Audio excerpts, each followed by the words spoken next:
I think the problem with a lot of global art writing is that you lose that, and as a result, you get just a series of case studies, you know, which there's a kind of a terribly fragmented field in which it becomes impossible to make judgments about the significance of work by individual artists because you've got nothing to judge them against. And I mean that's particularly noticeable in relation to contemporary art. I mean, there's writing about contemporary global art is so bad because it just ends up being about what the writer happens to like, rather than being rooted in some kind of deeper, sense of what ties, what gives it some kind of coherence. And as a result, I mean, I think James Elkins says the problem is you either have this kind of narrative for all its flaws, or you have something that ends up being a slightly shapeless, like an encyclopedia in which you've just got lots of entries, but nothing ties them all together, and you just follow your own personal preference. So I'm not sure that I'm not sure what the answer is in a way, but it is a problem because I think it's important not just to kind of imagine that you can just simply dismiss the canon and simply say let's replace it with global art, because actually that presents all sorts of other problems, which are no less problem. And I think it's important to recognise that. But anyway. Now, there's a very, very profound, very important point you've raised. There are a number of layers here. Well, let me try and answer some of them. There's quite a very complex problem, as you sort of said. First of all, I think it's a very important book. That's not the point. And in my longer essay, I've talked about that. Yes, you're right. Let me first tell you about other ones. Incoherent. Definitely, they're all over the place, and there's a denial of history, as you know, with contemporary art, which is rather, which is worrying. Now, my main point is, and that's what I'm trying to develop, and simply because, it is something we need to do in this century. I mean, I agree that it is a particular discourse in its context. It is a particular cultural document, or you might say.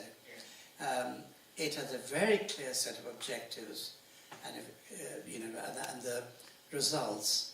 So if we historicize modernism rather than treat it as beyond time and space, as it has no it's sort of absolute. So it can be applied anywhere. I mean, Immanuel Kant, I've told about, art is detached, objective, universal. We know what we like, although it's not irrational, but it's certainly subjective. But the main thing is that, yes, so it is very much culturally, grounded. That's what I have stressed, We have to accept that. We also need to accept that it's great achievements, but it doesn't help us to understand, more recent developments and non-Western expressions. Let's have 20th century art, I want to call it that, and because all its responses are dependent on its own assumptions and, its canon, values, taste. So that's fine, but it is basically very limited. The other thing is that, so they have, why call it art since 1900? Why don't you call Western art since 1900? And that would be interesting, or, Western modernism. And I do feel that, this is something which at the moment is very fluid. There is no replacement, I agree. Not because it's not possible. It's happening very slowly. And I don't think I have time to do it. But I hope the next generation will take up the challenge. I'm not doing that. I mean, in Singapore, I was asked how to create a great museum. That's a very complex question, but nonetheless, you have to think about, in terms of Asia, in Singapore, it's the hub of a lot of the Southeast Asian movement. So that is something that will emerge. I mean, I've talked about creating new art histories. Nothing is satisfactory as yet, that I absolutely agree. I mean, Jim Elkins is a very interesting anthology. It doesn't have any core. The strength of Art Since 1900, it's kind of very clear arguments, enunciation and development. But also, the other thing is that so there's a virtue. I mean, one thing often done, reject everything. I mean, I've been often told, why do we have to have Western art history? I don't believe that. I myself was, trained in that, and I have tremendous admiration. And of course, modernism was a great phenomenon, but nonetheless, its discourse is very limited. That's what I feel. But we need to, develop it. So it's very much a process going on. Am I allowed to come back to that very quickly? I don't want to put on the lights. I mean, I just wanted to say, I guess, obviously, wrapped up with this is the notion of the canon, and obviously that's in disguised form. And obviously you have either some who just reject this particular canon, or who, like Griselda Pollock, just will simply say we shouldn't have the canon at all. Which, as I say, I just think I tend to kind of prefer to think of it in terms of maps, and if you're kind of navigating, you might find that this particular map isn't very useful, but if you don't have a map at all, then you've got no idea where you're going to go, and as problematic as it is, even if it provides a point for then giving a sense of contestation, it has that kind of a function, doesn't it? I mean, map is a model. As you know, at present day, the maps have been totally transformed. Yeah. I mean, earlier, Mercator or others are really seen as distortions. So, yes. My main aim is to critique, to start to show the limitations. I haven't yet, I don't have an alternative. And that's absolutely true. But I don't agree that, you must reject everything. Contemporary art is totally ahistorical. And it is incommensurate time. And we have to think of how to deal with that. Thank you very much. If you don't mind, I would like to ask to give one question to all participants, okay? Why it is important to interpret modernism with various creative forms, and how does it help to build a new local identity or contemporary dialogue forms? So, maybe Camilla?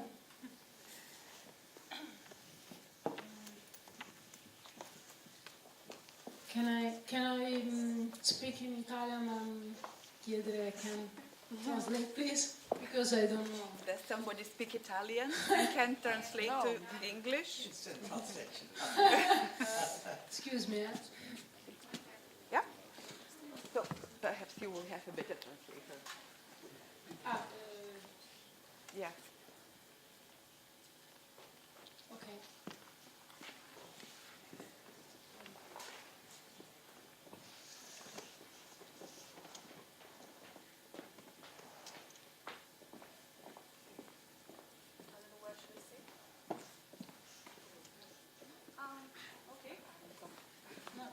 Just here. I just stand this way, please. Grazie. No, Okay. Dunque io,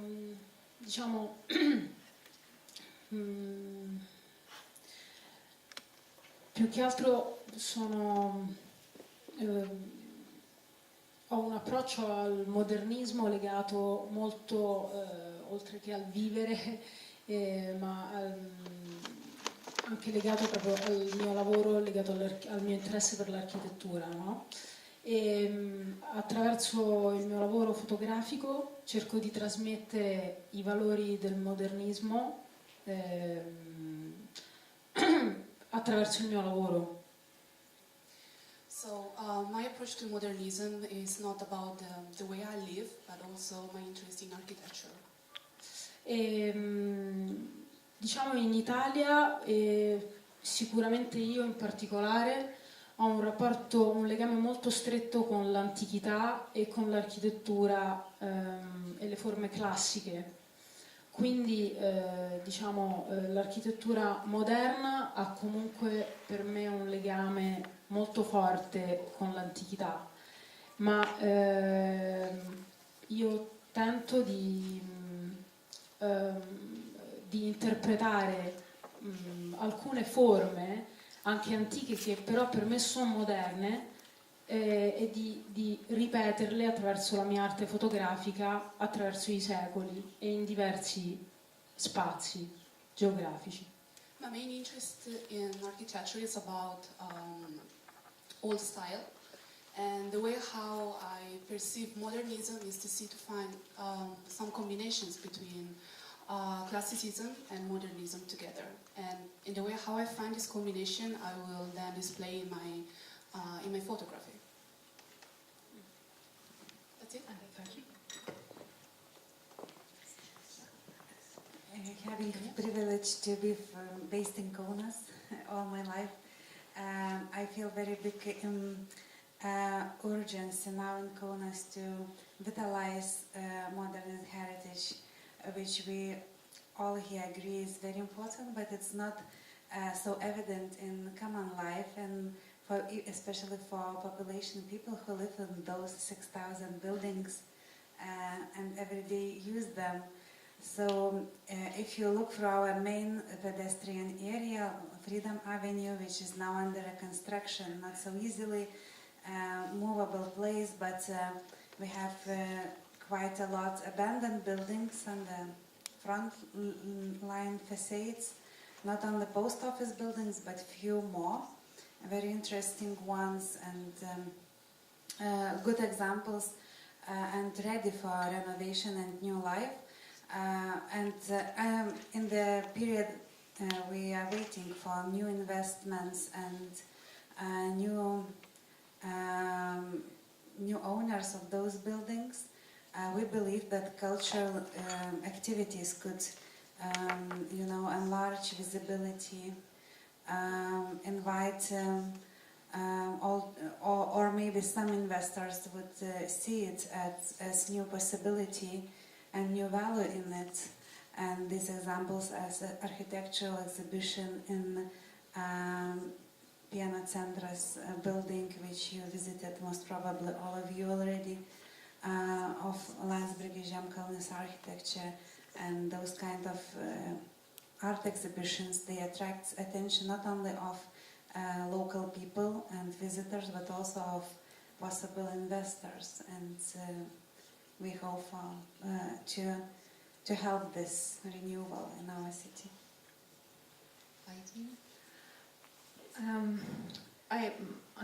I guess the way I'm going to answer this is, I think, and maybe this is a catastrophic thinking way of talking about it, but if it's not treasured and if you don't engage with people who are not really connected maybe with the art world or architecture, and if you do not include the marginalised voice, whether that's ascribed by gender or ethnicity, then there is a danger of what will happen, as Fernando pointed out in his presentation, of sabotage and loss of knowledge.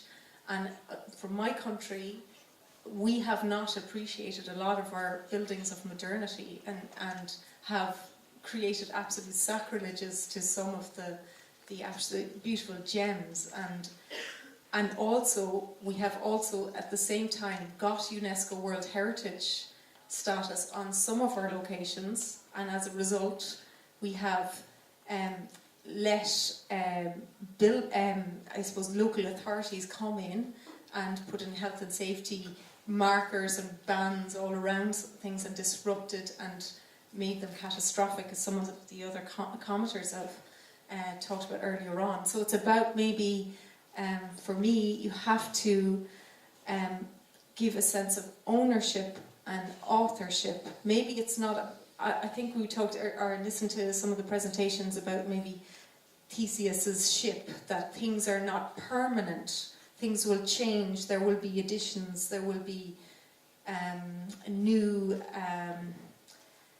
applications of culture to the existing culture. But I guess the very cornerstone of that is to create an appreciation from it from the very outset. Okay, I don't know if I answered that at all, but Thank you so much. Rephrase, so what actually were you looking for? I need to repeat the question. Yes, Yes. okay, that might be. Okay, is it important to interpret modernism by various artistic forms? What do you think? Is it important and why? And how it helps to create the new dialogue forms, the contemporary dialogue forms between the community? So Yes. you actually think of objects of art? It could be, of course. Yes. You're Oh, talking and from a your range of things. different perspective. I mean, yes. how do you reach a wider audience, for instance? Is that one of the things? This is an interesting problem, but I do personally think that, I mean, if one could call it education in a sense, exposure, you need to get people to have access to forms of art, but also to some extent, I mean, you can't entirely explain a work of art, but you can certainly explain the background and the context, and that often helps, and particularly, let's say, I mean, representational art, Renaissance, you don't need that much expression, but there's a story, a narrative. Non-narrative art, you need to have some amount of background, and I do feel that, you know, once you get to know something better, you do have appreciation. I think it's possible for everyone to reach that. I remember when I saw Damien Hirst, I'd hate it. I mean, this absolutely seemed to be phony. But reading his sort of stuff, and also knowing that it's about death, it's about things perishing, it's about, you know, kind of impermanence. And I think that made sense with the system, I think, which was cut open with them, maybe. So, yes, there's a point. So, all these are human documents. All this, what we're doing is, it's not just, it's an expression of certain experience. And artistic experience is very important. Those forms of art, in a sense, artists don't have any real, something new to say, or a new experience conveyed to us. That's not as meaningful, I think. I mean, do you think? Or do you, artists, sorry, did you say that artists don't have anything new to say? Sorry. No, what I mean is that any work of art, I mean, there must be a certain idea, and somebody, you know, that you just showed us, you have a strong idea. It's a serious idea behind. Yes. Of course, I mean. It's maybe the Griselda Pollock view of things in terms of rewrite the entire canon, Yes, certainly. yes. Yeah. So, yeah, I mean, that's the thing I feel that. Thank you. Do you have questions? Because I think that we are we on time when we need to finish? So we still have one question. Oh, okay. Yeah. Yes, it seems to me that going back to the question of the canon, which obviously runs through most of the discussion, that we have a problem with the canon when it's seen as a sediment of cultural values. We shouldn't have a problem with the canon when it's seen as a collection of what were originally very disparate, disturbing, disjunctive art works, and to some extent the job of the art historian is to recapture those kind of what was originally striking and different and disturbing about those works that have since become canonized. And it seems to me that we have two examples here of really interesting work which works with the canon in that second sense. And, you know, Aideen's work clearly kind of works with Buster Keaton, part of the canon of film history.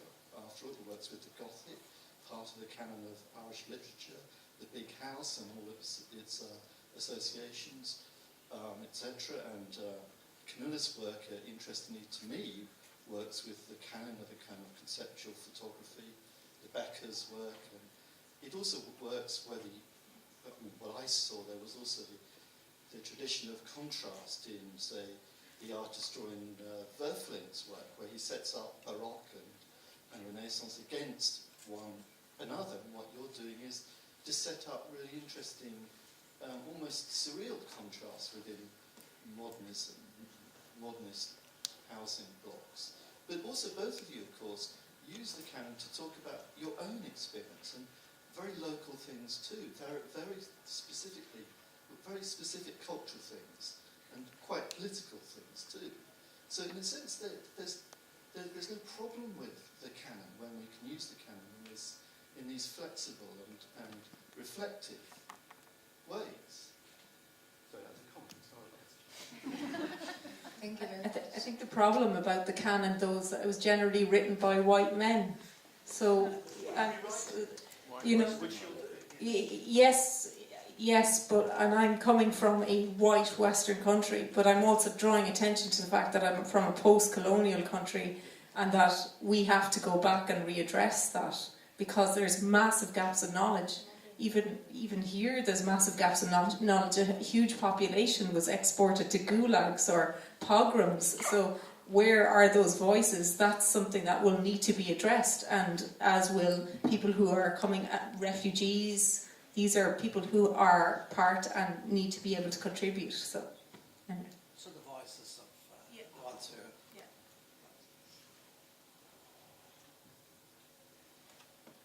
Okay, more questions?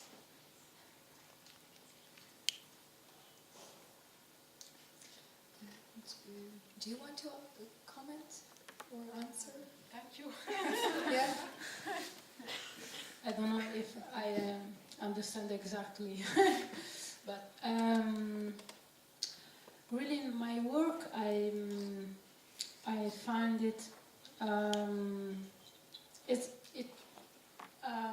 it's difficult for me in my work, Dialoghi Urbani, find a line modern reality, because Rome is a city really ancient, really, in reality. So to find this palazzine that I take photos about, it was a long work to find it, each one.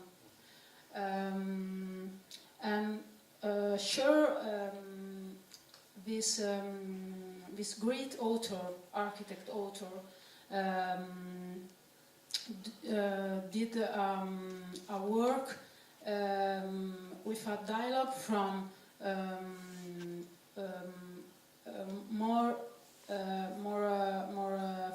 different form, to classical until Baroque.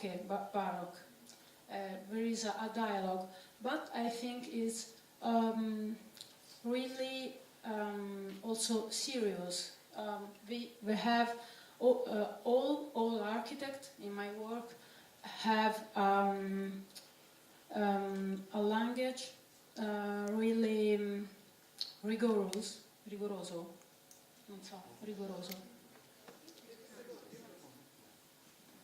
I think.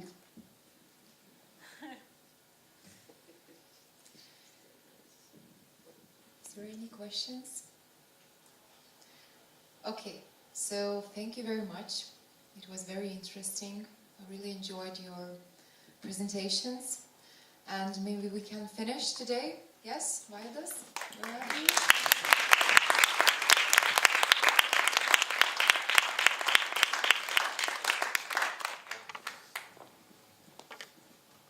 I just have to say some final words and actually also technical announcements.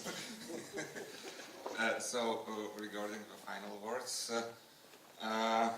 first of all, I would like to take a chance and to say very short, very brief reflection on this conference.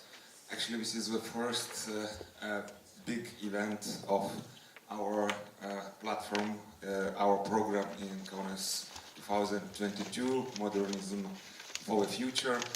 And the whole idea of the conference, we tried to somehow construct the whole scenario according to our ideas, what we are expecting towards 2022. Of course, there is a very long way, but still, the first day it's about knowing ourselves, about knowing history, about understanding history. The second day is about future, and future is a combination of serious things, UNESCO, heritage protection, but also it's impossible without people who live in these places, who understand or maybe find new meanings for this heritage, and art here in very important. So the scenario was our first try to somehow show our position, how we think about our legacy of modernism, and we will see later what will happen. And now, of course, the time to say thank you for all of you. First of all, for the speakers. I know that some of you did a very big effort to come here. It was not easy, but you did it, so thank you so much.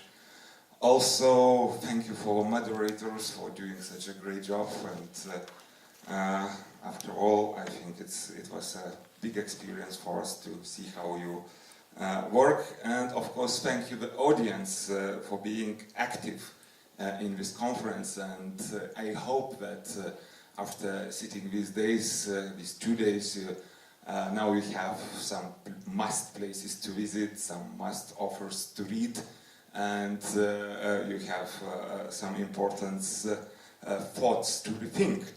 And of course, the final word is also about saying thank you for our supporters and sponsors and organizers.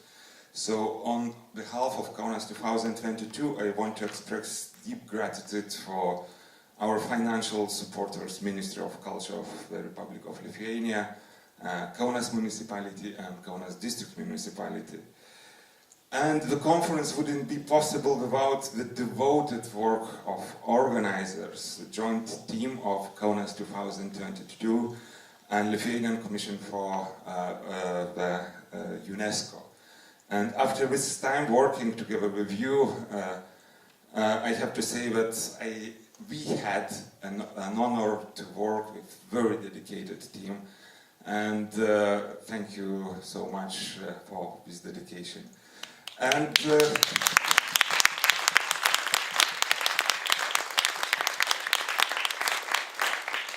so, scientific part of our conference is closed. One more technical announcement. Since we have 15 minutes to 5, let's meet near the lobby in 10-15 minutes for those who want to go on foot together to artists, not to artists, to Čiurlionis gallery for the exhibition opening. And for those who know Kaunas, you can do it on your own, of course. And I hope I will meet all these faces in the opening of the exhibition. So, see you. Yes, 5:30. 5:30.